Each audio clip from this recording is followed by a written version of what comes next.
अर्णव, काय करतोस? मला झोपू दे ना. आरोही, उठ, सकाळ झाली आहे. अर्णव आरोहीच्या केसांमधून हात फिरवत म्हणाला. आता कुठे फक्त 5 वाजलेत. अर्णव आरोहीला आपल्या मिठीत घेतो आणि तिला छातीशी घट्ट मिठी मारतो. तिच्या गालावर ओठ ठेवतो आणि म्हणतो, आज तुला तुझ्या आईच्या घरी जायचं आहे, विसरलीस? आरोही हसली आणि अर्णवला अजून घट्ट मिठी मारली. तू पण चल ना. आता नाही, पुढच्या वेळी. खोडकरपणाने आरोहीने त्याचे गाल जोरात चावले आणि अर्णव जोरात ओरडला. तेवढ्यात मोबाईलचा अलार्म वाजला आणि अर्णवचे डोळे उघडले. त्याने वेड्यासारखे आजूबाजूला पाहिलं, पण खोलीत कोणीच नव्हते. मग त्याने त्याच्या पलंगाच्या उजवीकडे पाहिले. तिथेही कोणी नव्हतं. खोलीत खूप उग्र वास येत होता. कदाचित खूप दिवसांपासून कोणी खोलींच्या खिडक्याही उघडल्या नव्हत्या. पलंगावर आणि फरशीवर कपडे विखरलेले होते. टेबलावर रिकामी भांडी पडली होती. त्यावर उरलेली भांडी देखील कोरडी झाली होती. अर्णवला झोपेतून उठल्याबरोबर चक्कर येऊ लागली. घरातील शांतता त्याला वेड लावत होती. तो कसा तरी स्वतःवर नियंत्रण ठेवत लवकरच तयार होऊन ऑफिसला गेला. ऑफिसमध्ये काम करत असताना रात्रीचे 9 वाजले ते कळलेही नाही. आता आरोही हयात नसलेल्या त्याच घरात जावे लागेल या विचाराने तो थरथर कापत होता. जड अंतकरणाने तो त्याच्या डेस्कवरून उठला आणि हळूहळू ऑफिसमधून बाहेर पडला. तो त्याच्या कारमध्ये बसला आणि आपले डोके स्टेअरिंग व्हीलवर ठेवले आणि मोठ्याने रडू लागला. आरोही, तू मला एकटं सोडून कुठे निघून गेलीस? मी तुझ्याशिवाय राहू शकत नाही. आता मी काय करू? तेवढ्यात एक सायकलवर असलेली मुलगी अर्णवच्या गाडीला धडकली. अर्णवने डोके वर करून तिच्याकडे पाहिले तेव्हा त्याला एक सावळ्या रंगाची मुलगी दिसली, जिने लाल रंगाचा आणि निळ्या रंगाचा स्कार्फ बांधला होता. तिचे डोळे मोठे होते. तिच्या पापण्या कमळाच्या पाकळ्यांसारख्या दिसत होत्या, ज्यावर सकाळचा प्रकाश पडला की जणू आळसलेल्या दिसतील.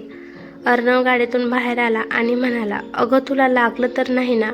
स्वतःला सावरत जान्हवी म्हणाली, नाही, मी ठीक आहे, काळजी करू नको.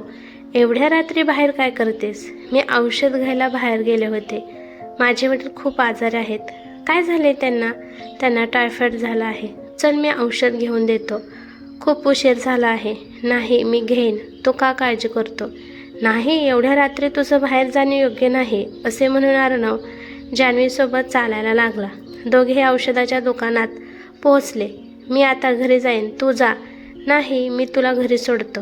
अर्णव जान्हवीच्या घरी पोचला तेव्हा जान्हवीच्या वडिलांची प्रकृती खूप वाईट होती.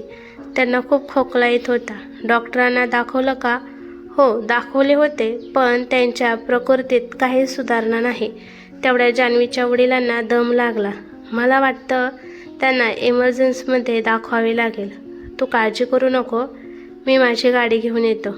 अर्णव त्यांना हॉस्पिटलमध्ये घेऊन गेला आणि जान्हवीच्या वडिलांना ॲडमिट करून घेतलं. 11च्या सुमारास अर्णव त्याच्या घरी पोहोचला. तो घरी पोहोचला आणि बेडवर पडला. घरातील एकटेपणाने त्याला पुन्हा आरोहीच्या आठवणीमध्ये ढकलले. अर्णव, बघ, मी आज तुझ्यासाठी नवीन रेसिपी बनवली आहे. खूप चविष्ट आहे, अगदी तुझ्यासारखी. चल, तू काहीही बोलतोस. अर्णव आरोहीला ओठांनी खायला घालतो. या रविवारी आपण पिक्चर बघायला जाऊ. खरंच किती मज्जा येईल. अर्णव पुन्हा रडायला लागला. मग भिंतीवर टांगलेलं घड्याळ आपोआप पडलं.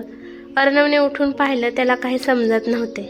तो सर्व साफ करून घड्याळाचे तुकडे फेकून देतो आणि झोपायचा प्रयत्न करतो. दुसऱ्या दिवशी सकाळी 8 वाजता दारावरची बेल वाजली. अर्णवने डोळे उघडून दार उघडले तेव्हा जान्हवी समोर होती. तू इथे कशी आलीस? तुला माझं घर कसं कळलं? मी तुला नंतर सांगेन. तू आता माझ्याबरोबर ये. पण कुठे? जान्हवी अर्णवला गार्डनमध्ये घेऊन गेली, जिथे अर्णव लग्नाआधी आरोहीसोबत जायचा. मला इथे का आणलेस? तू इथेच बस, मी लगेच येते, असे म्हणून जान्हवी निघून गेली. अर्णव तिथे झाडाखाली बांधलेल्या पारावर बसला. त्याने काही वेळ जान्हवीला जाताना पाहिले तेव्हा त्याला आरोहीच्या हसण्याचा आवाज ऐकू आला. त्याने वळून आजूबाजूला पाहिले, पण तिथे कोणीच नव्हते. तो पुन्हा तिच्या आठवणीत हरवून गेला. एक दिवस असा होता की या गार्डनमध्ये अर्णव अनेकदा आरोहीसोबत तासनतास बसायचा. आरोही अर्णवच्या खांद्यावर डोकं ठेवून म्हणायची, अर्णव, किती दिवस असेच भेटत राहणार? काळजी करू नकोस, यावेळी मला माहीत आहे माझी निवड होईल. जॉब मिळताच मी आईशी बोलेन. खरंच? आरोही अर्णवला पाहून हसली. अर्णव, वातावरण खूप छान झालं आहे. चल आपण कॉफी प्यायला जाऊ. नाही, आज नाही. आईने मला लवकर घरी बोलवले आहे. मला आता निघायचे आहे. नाही अर्णव, थांब ना थोडा वेळ. अर्णव असा आवाज हवेत घुमू लागला. जणू काही सर्व दिशा मोठ्या आवाजात त्याला हाका देत आहेत. अर्णव चकित होऊन उठला, पण आरोही तिथे नव्हती. तिच्या आठवणीचं त्याला गोंधळात टाकत होत्या. तो मागे वळून जान्हवीला शोधतो, पण तीही कुठेच दिसत नाही. थोडा वेळ थांबून तो त्याच्या घरी परत आला. आज हवामान चांगले नव्हते. मध्यरात्रीपासून मुसळधार पाऊस पडत होता. कधी आकाशातील वीज आपल्या लखलखत्या काळोखाला चिडवत होती, तर कधी ढग आपल्या गर्जनेने, तर कधी वाऱ्याने आकाशात उंच बसल्याचा अभिमान दाखवत होते. त्यांच्या तीव्रतेने असे वाटत होते की जणू काही कीटक आकाशातील विजेंच्या किरणांना पकडण्याचा प्रयत्न करीत होते. हे शक्य होते की एखादे विनाशकारी वादळ किनारपट्टीच्या भागात दूर कुठेतरी धडकले होते. सर्व पक्षी आणि प्राणी संकटात होते. तेवढ्यात खोलीच्या खिडकीजवळ एक मांजर आले आणि रडू लागले. मांजरीचा आवाज ऐकून अर्णव अचानक जागा झाला. त्याने मोबाईलवर टाइम बघितला. पहाटेचे 4 वाजले होते. तो कसा तरी उठला आणि खिडकी उघडून मांजरीला पळवून लावलं आणि मग त्याच्या पलंगावर जाऊन झोपायचा प्रयत्न करू लागला. सकाळी तो ऑफिससाठी तयार होत असताना त्याला फोन आला. मिस्टर अर्णव, तुम्ही पोलीस स्टेशनला येऊ शकता का? का? तुमच्यासाठी एक चांगली बातमी आहे. ठीक आहे, मी तुम्हाला लंच टाईममध्ये भेटतो. अर्णव दुःखी मनाने ऑफिसला गेला, पण तिथे पोहोचल्यावर त्याची तब्येत बिघडली. तो ऑफिसमधून बाहेर पडला आणि रस्त्यावर आला. पुन्हा तोच हृदयद्रावक प्रसंग त्याच्या मनाला आणि हृदयाला सतावू लागला, जेव्हा आरोहीने त्याला शेवटचा फोन केला होता. अर्णव, अर्णव, हा बोल आरोही, काय झालं? वाचव मला अर्णव. कुठे आहेस तू आरोही? आरोही, आरोही, काहीतरी बोल आरोही, काय झालं? मग आरोहीचा आवाज थांबला. तिकडून आवाज येत नव्हता. त्याला काहीच समजत नव्हते. तो वेड्यासारखा इकडे तिकडे पळू लागला. त्याने त्याच्या मित्राला सांगितलं आणि गाडीकडे धावत गेला. घरी पोचल्यावर त्याला दिसले की त्याच्या घराचा दरवाजा उघडा होता. आत गेल्यावर समोर आरोहीचा रक्ताने माखलेला मृतदेह जमिनीवर पडलेला होता. तिचे कपडेही फाटले होते. काही राक्षसांनी आरोहीचा अत्यंत क्रूरपणे खून केला होता. हे सर्व कसे घडले हे अर्णवला काहीच समजत नव्हते. तो जोरात ओरडू लागला, आरोही, आरोही, हे सगळं कुणी केलं? आरोही उठ, बघ मी आलोय. आरोही, काहीतरी बोल आरोही. पण आरोहीचा मृतदेह जमिनीवर पडून होता, निर्जीव आणि गतिहीन. तिचे डोळे उघडे होते. जणू कोणीतरी तिच्या डोळ्यातली सगळी स्वप्ने काढून अत्यंत निर्दयपणे चिरडून टाकलेत. त्यावेळी पोलिसांनी दरोडा, बलात्कार आणि खुनाचा गुन्हा दाखल केला होता. कोपऱ्यातील CCTVमध्ये दिसत असलेल्या संशयास्पद कारमध्ये 3 पुरुष दिसत असल्याने तिघांवर संशय असल्याचे पोलिसांनी सांगितले होते. बरीच चौकशी केल्यावर असे आढळून आले की मारेकरी त्या गल्लीतील पान दुकानातून आरोहीच्या घरावर अनेक दिवसांपासून नजर ठेवून होते. आरोही दिवसा एकटीच राहते हे त्यांना माहिती होते. भूतकाळातील अपघाताचा विचार करत अर्णवचे डोके दुखू लागले आणि तो रस्त्यावर बेशुद्ध पडला. मग जान्हवीने त्याला तिथे पाहिले आणि त्याला त्याच्या घरी घेऊन गेले. काही वेळाने अर्णव शुद्धीवर आला आणि जान्हवीला पाहून त्याला धक्काच बसला. तू आणि मी इथे कसा आलो? तू बेशुद्ध होतास आणि त्या दिवशी तू कुठे गायब झाली होतीस? मी तुला सांगते, पण तुला सध्या बरं वाटत नाहीये. तू आराम कर. नाही, किती वाजले? 12 वाजले आहेत. मला पोलीस स्टेशनला जावं लागेल. पण आता तुला बरं वाटत नाहीये? मी ठीक आहे, मी निघतो. अर्णव कसा तरी पोलीस ठाण्यात पोहोचला. मिस्टर अर्णव, तुमच्यासाठी एक आनंदाची बातमी आहे. मी तुमच्या बायकोच्या खुनीला पकडले आहे. तुम्ही त्याला विचारले की तो माझ्या बायकोशी इतका क्रूर का वागला? त्यांचं तुझ्याशी काही वैर नव्हतं. त्याला शक्य तितकी कठोर शिक्षा देण्याचा मी पूर्ण प्रयत्न करेन. ठीक आहे, खूप खूप धन्यवाद. पण माझे आयुष्य उद्ध्वस्त झाले आहे. मी आरोहीला कायमचे गमावले आहे. आता ती परत कधीच येणार नाही. मी तुमचं दुःख समजू शकतो मिस्टर अर्णव. पण अर्णव घरी परतला आणि आरोहीचा फोटो पाहून जोर जोरात रडायला लागला. तेवढ्यात अचानक वीज गेली. खोलीत अंधार पडला. अर्णवने कपाटातून टॉर्च काढली आणि इमर्जन्सी लाईट लावण्यासाठी दुसऱ्या खोलीत गेला. तेव्हा खराब हवामानामुळे वाऱ्याच्या सोसाट्याने खिडकी उघडली आणि फुले पडली. टेबलवरील घड्याळ खाली पडले आणि वरच्या खोलीत कोणीतरी धावत असल्याचा आवाज आला. अर्णवने वर संशयाने पाहिले, पण वर कोणी नव्हते. तो ओरडला, कोण आहे? पण काहीच प्रतिसाद नव्हता. मग अचानक कोणीतरी दार वाजवलं. अर्णव घाबरला आणि विचारलं, कोण आहे तिकडे? मी जान्हवी आहे. अर्णवने दरवाजा उघडला. सगळं ठीक आहे ना? नाही, बाबांची तब्येत पुन्हा अचानक बिघडली. ठीक आहे, चल बघू. अर्णव तिच्यासोबत जायला तयार झाला. अर्णव गाडीत बसता जान्हवी म्हणाली, तू पुढे हो, मी येते. का? तुझ्या वडिलांची तब्येत खराब आहे. त्यांना पुन्हा दवाखान्यात न्यावे लागेल. नाही, तशी काही गरज नाही पडणार आणि मी सायकलने आले. ठीक आहे, चल पायी जाऊ. दोघेही चालायला लागले. चालत असताना अर्णव अचानक अडखळला आणि पडला. त्याचा पाय मुरगळला आणि हाताला खरचटल्यामुळे रक्तस्राव सुरू झाला. अरे, तुझ्या हातातून रक्तस्राव होत आहे. जान्हवीने लगेच तिचा स्कार्फ फाडून हाताला बांधला. अगं, तू हे काय करतेस? तू तुझा स्कार्फ का फाडलास? एक किरकोळ ओरखडा तर आहे. असं बोलून अर्णव चालण्याचा प्रयत्न करताच तो दचकायला लागला. कदाचित त्याचा पाय मुरगळल्यामुळे त्याला नीट चालता येत नव्हते. जान्हवीने त्याला खांद्याचा आधार दिला. तसा वाऱ्यामुळे तिचा स्कार्फ दूर उडून गेला. त्यामुळे अर्णवला पाहून ती थोडी अस्वस्थ झाली. कसे तरी ते दोघे घरी पोहोचले. तोपर्यंत जान्हवीचे वडील झोपले होते.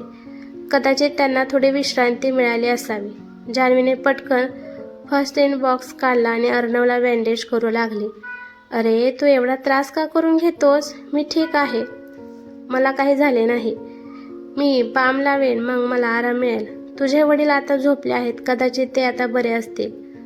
मग मी आता निघतो. नाही, तू या अवस्थेत कुठे जाणार? आज हवामानही खराब आहे. तू आज रात्री इथेच झोप आणि सकाळी निघून जा. ते रात्र अर्णव तिथेच एका खोलीत थांबला. अर्णवला त्या खोलीत काहीतरी विचित्र अनुभव येत होते. असे वाटत होते की त्या खोलीत कोणीतरी त्याच्यावर लक्ष ठेवून आहे. तू आणि बाबा इथे एकटेच राहतात ना? का? अजून कोण असेल? नाही, मी फक्त विचारत होतो. भल्या पहाटे अर्णव टॅक्सीने त्याच्या घरी आला. जेव्हा तो त्याच्या घरी पोहोचला तेव्हा त्याला दिसले की आरोहीच्या फोटोला टांगलेला वाळलेला फुलाचा हार पुन्हा टवटवीत झाला होता. हे पाहून अर्णव थोडा वेळ आश्चर्यचकित झाला. मग त्याला वाटलं की मीच बदलून विसरून गेलो असणार. इकडे आज जान्हवीचे मन इतके आनंदी का आहे ते माहीत नाही. तिला स्वतःला देखील त्याचे कारण माहिती नव्हते. सकाळपासून ती एक गाणं गुणगुणत होती आणि गुणगुणतच ती कामावर जायला तयारी करत होती. बाबा, मी जेवण बनवले आहे. तुम्ही ते खा आणि औषधही वेळेवर घ्या. बाबांशी बोलून जान्हवी कामावर निघून गेली. ती अजूनही ऑफिसपासून काही अंतरावर असताना एका स्त्रीने तिला हाक मारली. तू जान्हवी आहेस ना? हो, पण मी तुला ओळखत नाही.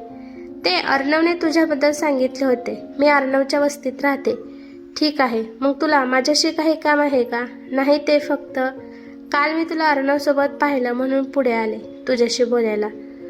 काल माझ्या वडिलांची तब्येत बिघडली होती म्हणून. तसा अर्णव खूप चांगला मुलगा आहे. हो, त्याने मला खूप मदत केली. हो, अर्णव असाच आहे. तो सगळ्यांना मदत करतो. पण त्या बिचारा माणसाचे नशीब वाईट आहे. मला काही समजले नाही. म्हणजे त्याने तुला काही सांगितले नाही? काय सांगितलं नाही? त्याच्या बायकोची काही गुंडांनी हत्या केली होती. अच्छा, कदाचित म्हणूनच अर्णव गप्प असतो. हो, बरं, मी निघते. मला उशीर झाला आहे. ठीक आहे. अर्णवबद्दल ऐकून जान्हवीला खूप वाईट वाटले. तिच्या मनात अर्णवबद्दल प्रेम निर्माण होऊ लागले. अशा दुःखाच्या वेळी तिने अर्णवला साथ द्यावी असे तिला वाटले. हा सगळा विचार करत ती ऑफिसला पोहोचली. तेव्हा सुजयने तिला अडवले. जानू, ऐक ना, माझे नाव जान्हवी आहे, जानू नाही. मला ते माहीत आहे, पण माझ्यासाठी तू फक्त माझी जानू आहेस. हे बघ सुजय, मला या सगळ्या गोष्टी आवडत नाहीत. हे मी तुला अनेकदा सांगितले आहे. तुला राग आला का? ठीक आहे, आपण संध्याकाळी कुठेतरी जाऊया का फिरायला? नाही, कधीच नाही. मी तुला 50 वेळा सांगितले आहे की मला तुझ्यात काहीच इंटरेस्ट नाही. तुला समजत नाही? जान्हवी रागाने पटकन लिफ्टच्या दिशेने निघून गेली. अगं जानू, ऐक माझं. तेवढ्या जवळच सायकलची रांग उभी होती आणि ती अचानक जोरात पडायला लागली. सुजय तिथेच येऊन उभा होता. त्या सायकल खाली तो सापडला. आजूबाजूच्या लोकांनी येऊन सुजयला बाहेर काढले. आज जान्हवीला मात्र ऑफिसमध्ये काम करावंसं वाटत नव्हतं. ती ऑफिस संपण्याची अधीरतेने वाट पाहू लागली. ती विचार करत होती, ऑफिस संपल्यावर ती अर्णवला भेटायला जाईल. तिचं मन आता तिच्या नियंत्रणात नव्हतं. तिला आता अर्णवला भेटल्याशिवाय चैन पडत नव्हती. काही प्रश्न न विचारता तिची पावलं अर्णवच्या घराकडे वळू लागली. वाटे तिला फुलांचे दुकान दिसले. तिने अर्णवसाठी लाल फुलांचा एक सुंदर गुलदस्ता विकत घेतला. अर्णवच्या घरी पोहोचल्यावर अर्णवने तिला गाडीतून उतरताना पाहिले. तू? हो, निघताना तुला भेटण्याचा विचार केला होता. आता तुझा हात आणि पाय कसा आहे? ठीक आहे, आधीपेक्षा आराम आहे. हे बघ, मी तुझ्यासाठी हा पुष्पगुच्छ आणला आहे. कसा आहे? सुंदर आहे. जान्हवीने फुलाचा गुच्छ फ्लॉवर पॉटमध्ये ठेवला. तू काही खाल्ले का? नाही, मी काहीतरी बनवेन. तू आत्ताच आला आहेस? आज मी तुझ्यासाठी बटाट्याचे पराठे बनवते. अरे, तू कशाला काळजी करतेस? मी पटकन काहीतरी बनवेन.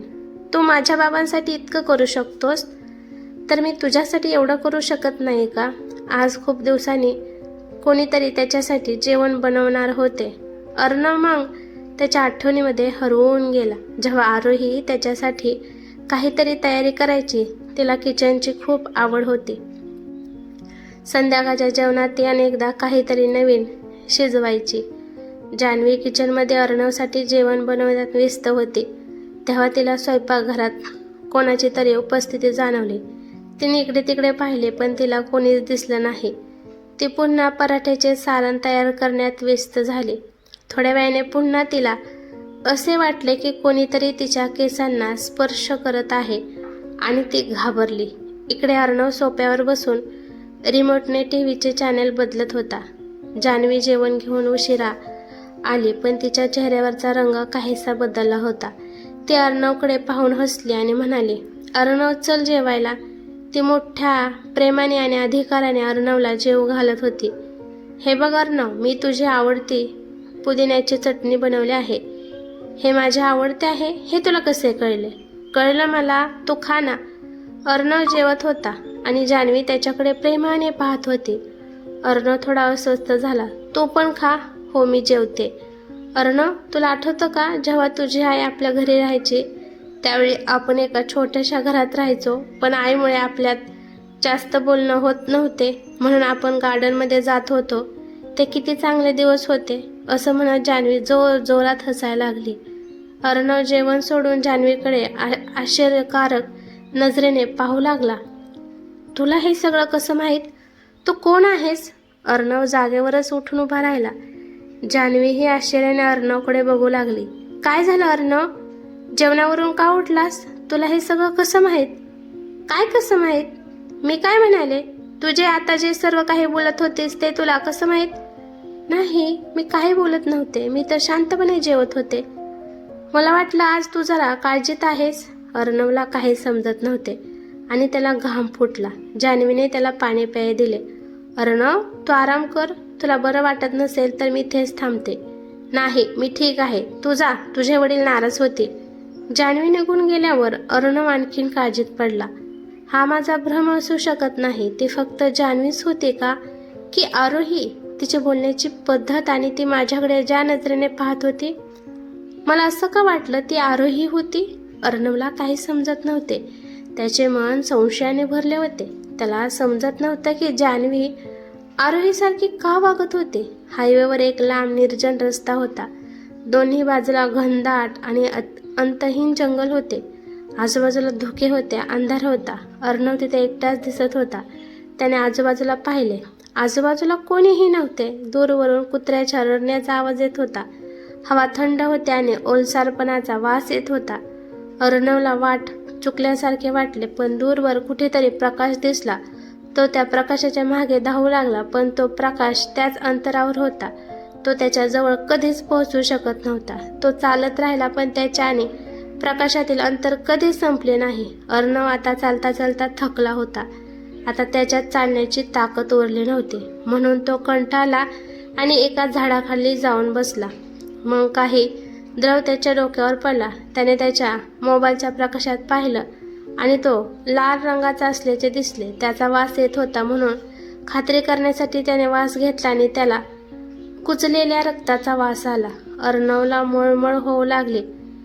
मग त्याला बांगड्याचा आवाज ऐकू आला. अर्णवने मागे वळून पाहिले पण तिथे कोणीच नव्हते. तेवढ्या समोरून बांगड्याचा आवाज येऊ लागला. तेव्हा अर्णवने पुढे पाहिले आणि त्याला पांढऱ्या कपड्यात कोणीतरी दिसले. अर्णव त्याच्या मागे जाऊ लागला. तेवढ्यात एका महिलेचा किंचाळण्याचा आवाज ऐकू आला. अर्णव, अर्णव, मला वाचव, हे लोक मला मारतील. आरोही, आरोही, तू कुठे आहेस? आरोहीला जोरात हाक मारत अर्णव उठला.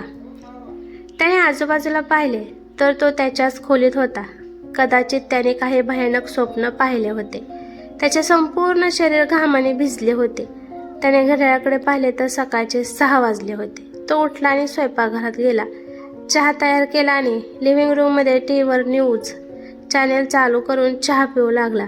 तेव्हा त्याची नजर आरोहीच्या फोटोवर पडली. तिच्या फोटोवर लावलेल्या फुलांच्या माळा डोळ्यासमोर ताज्या होताना पाहून त्याला आश्चर्य वाटले.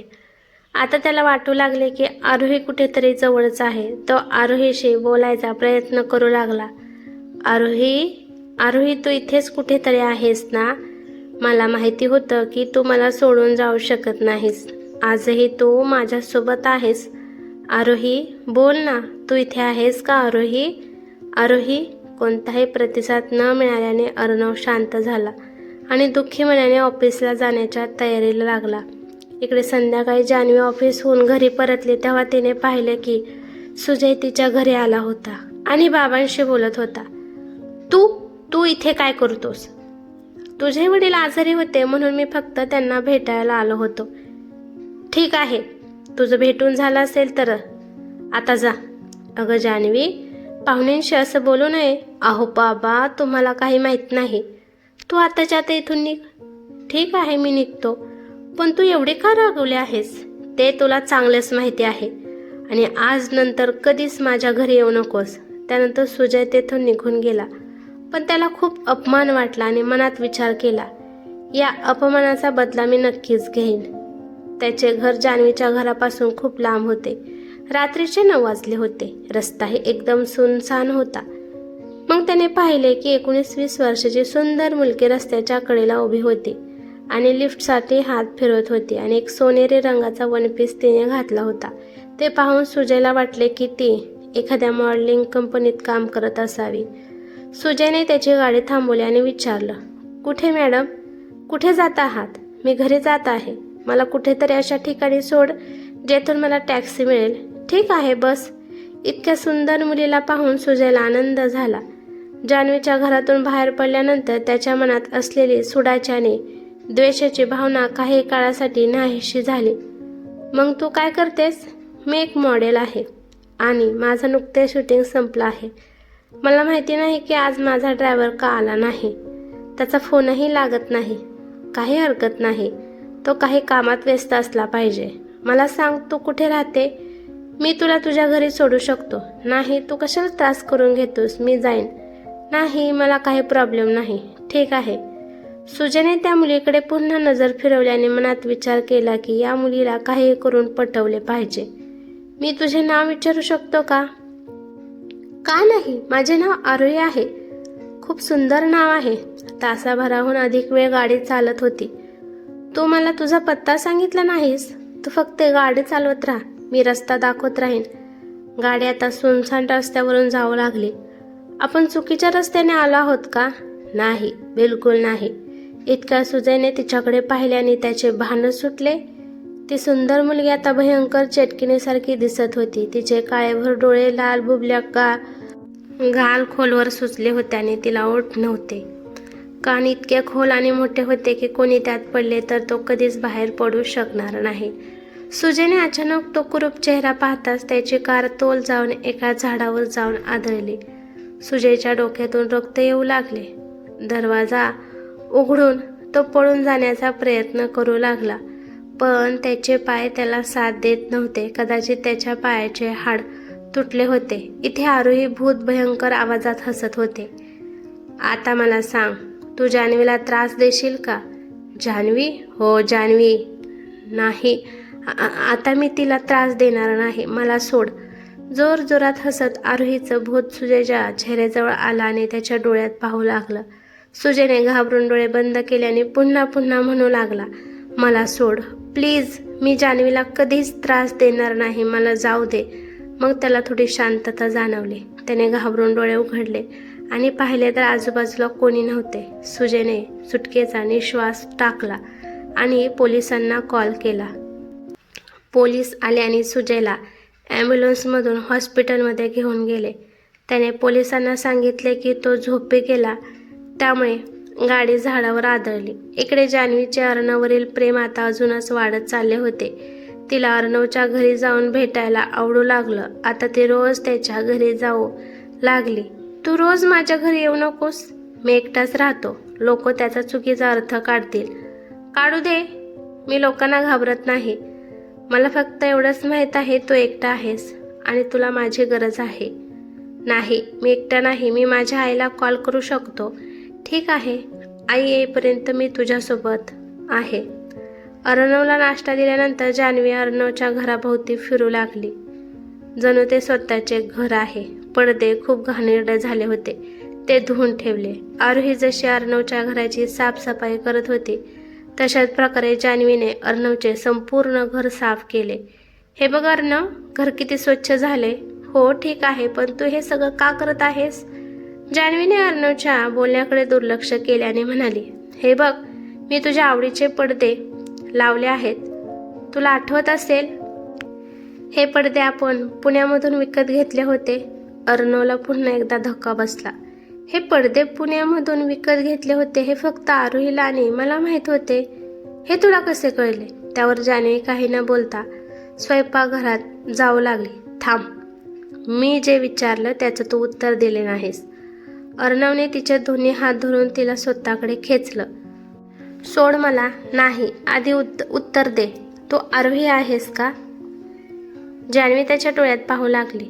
अर्णवही तिच्या डोळ्यात अडकू लागला. त्याने तिला पकडून स्वतःच्या जवळ आणला आणि तिच्या श्वासांचा सुगंध ओळखण्याचा प्रयत्न करू लागला. आरोहीलाही स्वतःवर नियंत्रण ठेवणे कठीण जात होते. मला सांग, तू माझी आरोही आहेस ना? मी तुझी आरोही आहे असं म्हटलं तर तू माझ्यावर विश्वास ठेवशील का?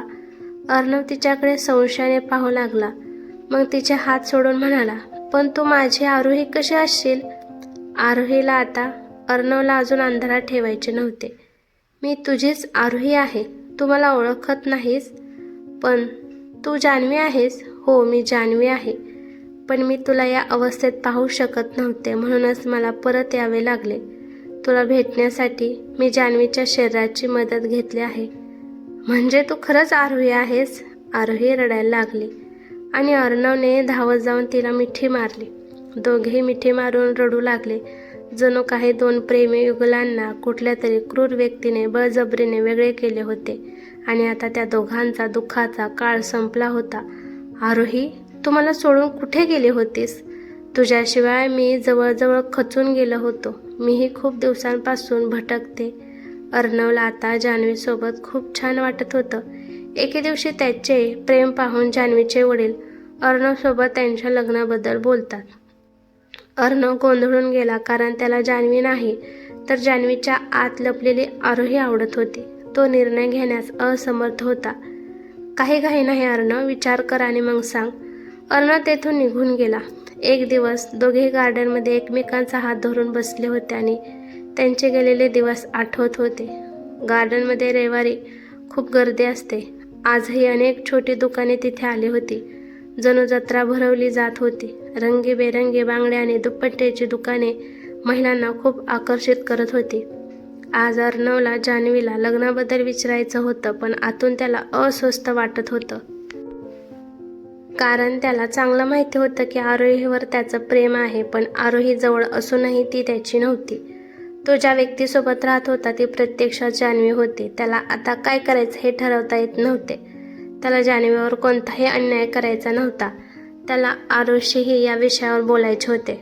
तुला आठवते का अर्णव, तू या बांगड्याच्या दुकानातून माझ्यासाठी बांगड्या आणल्या होत्या? हो, चांगलं लक्षात आहे. तो दिवस कसा विसरेन. मग आज जाऊया. तेवढ्यात अर्णवने तिला अडवले आणि म्हटले, आरोही, मला तुला काही विचारायचे आहे. हो, विचार ना. जान्हवीच्या वडिलांची इच्छा आहे की मी जान्हवीशी लग्न करावे. ही खूप चांगली गोष्ट आहे. मलाही तेच हवे आहे. तू पटकन हो म्हण. पण आरोही, माझं तुझ्यावर प्रेम आहे. मी जान्हवीशी लग्न कसं करू? हे बघ अर्णव, आता मी या जगात नाही. हे सत्य तुला मान्य करावं लागेल. तुझ्याशी माझं नातं असं जास्त काळ टिकू शकत नाही. जान्हवी एक चांगली मुलगी आहे. माझा तिच्यावर पूर्ण विश्वास आहे. ती तुझी चांगली काळजी घेईल आणि मला हे देखील माहिती आहे की ती तुझ्यावर प्रेम करते. म्हणूनच तू तिच्यावर अन्याय करत नाहीस, तर तिची स्वप्ने पूर्ण करत आहेस. आरोही अर्णवला लग्नासाठी तयार करते. पण बाबांना हो म्हणण्यापूर्वी अर्णवला जान्हवीला भेटायचे होते. म्हणूनच दुसऱ्या दिवशी तो जान्हवीच्या ऑफिसमध्ये गेला, कारण हीच वेळ तिची असते. अर्णवला तिथे पाहून जान्हवीला खूप आनंद झाला. अर्णव, तू आलास? काय झालं? सगळं ठीक आहे ना? हो जान्हवी, मला तुझ्याशी काहीतरी बोलायचं आहे. हो, बोल ना. आपण 5-10 मिनिटासाठी बाहेर जाऊ शकतो? ठीक आहे, चल. दोघे एका कॅफेमध्ये गेले. अर्णव आतून खूप घाबरला होता. तो कसा बोलणार ते समजत नव्हते. दरम्यान जान्हवी आतून खूप खुश होती. तिला वाटत होतं की आज कदाचित अर्णव तिला प्रपोज करेल आणि ती लगेच हो म्हणेल. जान्हवी, हो बोल, मी ऐकते. तुझ्या बाबांची इच्छा आहे की आपण दोघांनी लग्न करावे. तुला नाही वाटत का? नाही, तसं नाही. मलाही करायचं आहे, पण मला एक गोष्ट स्पष्ट करायची आहे. तुला माहीत आहे की मी माझी बायको आरोहीवर खूप प्रेम करतो आणि मी अजूनही तिला विसरू शकलो नाही. तू तिला विसरू नये असे मलाही वाटतं, कारण ते तुझ्या आयुष्याचा एक भाग आहे आणि तू तिला कसे विसरू शकतो? अशक्य आहे. अजून एक गोष्ट सांगायची होती. तुला वाटत नाही का कधी कधी तू वेगळे वागतेस? मला माहिती नाही, पण आजकाल माझ्या लक्षात आले आहे की सकाळी उठल्यावर मला संपूर्ण शरीरात आणि डोक्यात भयंकर वेदना होतात. मी डॉक्टरांना भेटण्याचा विचार करत होते. खरं तर मला माहीत आहे की तुला या वेदना का होतात. त्यानंतर अर्णव तिला सर्व काही खरं सांगतो आणि आरोही आता तिच्या अंगात आल्याने तो तिच्याशी लग्न करत असल्याचेही सांगतो. तुला अजूनही माझ्याशी लग्न करायचं आहे का? जान्हवी थोड्या वेळ शांत झाली. मग तिला वाटलं, मी अर्णववर मनापासून प्रेम करते. जरी तो माझ्यावर प्रेम करत नसेल तरीही, आणि तसंही मी त्याच्याशिवाय मरून जाईल. मग लग्न का करू नये? कदाचित लग्नानंतर अर्णव माझ्यावर प्रेम करू लागेल. मग जान्हवी हसली आणि म्हणाली, ठीक आहे अर्णव, माझा काही आक्षेप नाही. मी तुझ्याशी लग्न करायला तयार आहे. असे म्हणत तिने अर्णवला मिठी मारली. अर्णवनेही तिला मिठीत घेतलं आणि तिचा स्वीकार केला. आरोहीला आठवून त्याने सुटकेचा दीर्घ उसासा घेतला. लग्नाच्या 2 वर्षानंतर एक दिवस जान्हवीला वाटले की ती आई होणार आहे. ती खूप आनंदी होती आणि आनंदाने अर्णवला ही आनंदाची बातमी दिली. दोघे खूप खुश होते. सर्व काही ठीक चालले होते. पण असे म्हणतात की प्रत्येक गोष्टीची स्वतःची वेळ मर्यादा असते. एके दिवशी आरोहीला वाटले की आता तिची निघून जाण्याची वेळ आली आहे आणि ती आता इथे राहू शकत नाही. योग्य वेळ पाहून ती अर्णवला म्हणाली, अर्णव, माझी निघायची वेळ झाली आहे. मी आता इथे राहू शकत नाही. काय बोलतेस आरोही? मला काही समजत नाही. तुला चांगलंच माहिती आहे मी तुझ्याशिवाय जगू शकत नाही. नाही अर्णव, मला आता जावं लागेल. का नाही? तू असं करू शकत नाहीस. अर्णव, समजून घेण्याचा प्रयत्न कर. आता जान्हवी आई होणार आहे. तिच्या शरीरात राहणे योग्य नाही. असो, माझी कालमर्यादा संपली आहे आणि आता इथे राहणे माझ्यासाठी योग्य नाही. जान्हवी एक चांगली मुलगी आहे. तू तिच्याबरोबर सुखात राहशील. अर्णवने आरोहीला रोखण्याचा प्रयत्न केला, पण आता आरोहीला रोखणे त्याच्या हातात नव्हते. त्या दिवशी पौर्णिमेची रात्र होती. संपूर्ण पृथ्वी प्रकाशाने न्हाऊन निघाली होती आणि आकाशातील तारे एखाद्या सुंदर स्त्रीच्या दागिन्याप्रमाणे चमकत होते. आरोहीचा आत्मा आता हे जग सोडायला तयार झाला होता. ती हळूहळू वर जाऊ लागली आणि पौर्णिमेच्या प्रकाशात विलीन झाली. अर्णवला राग आता प्रेमात रूपांतरित झाला होता. जान्हवीच्या डोळ्यात तो आरोहीला अजूनही पाहत असतो. ही कथा कशी वाटली ते मला कमेंट करून नक्की सांगा. कथा आवडली तर लाईक शेअर नक्की करा आणि चॅनेलवरती नवीन असाल तर चॅनेलला सबस्क्राईब करा. धन्यवाद.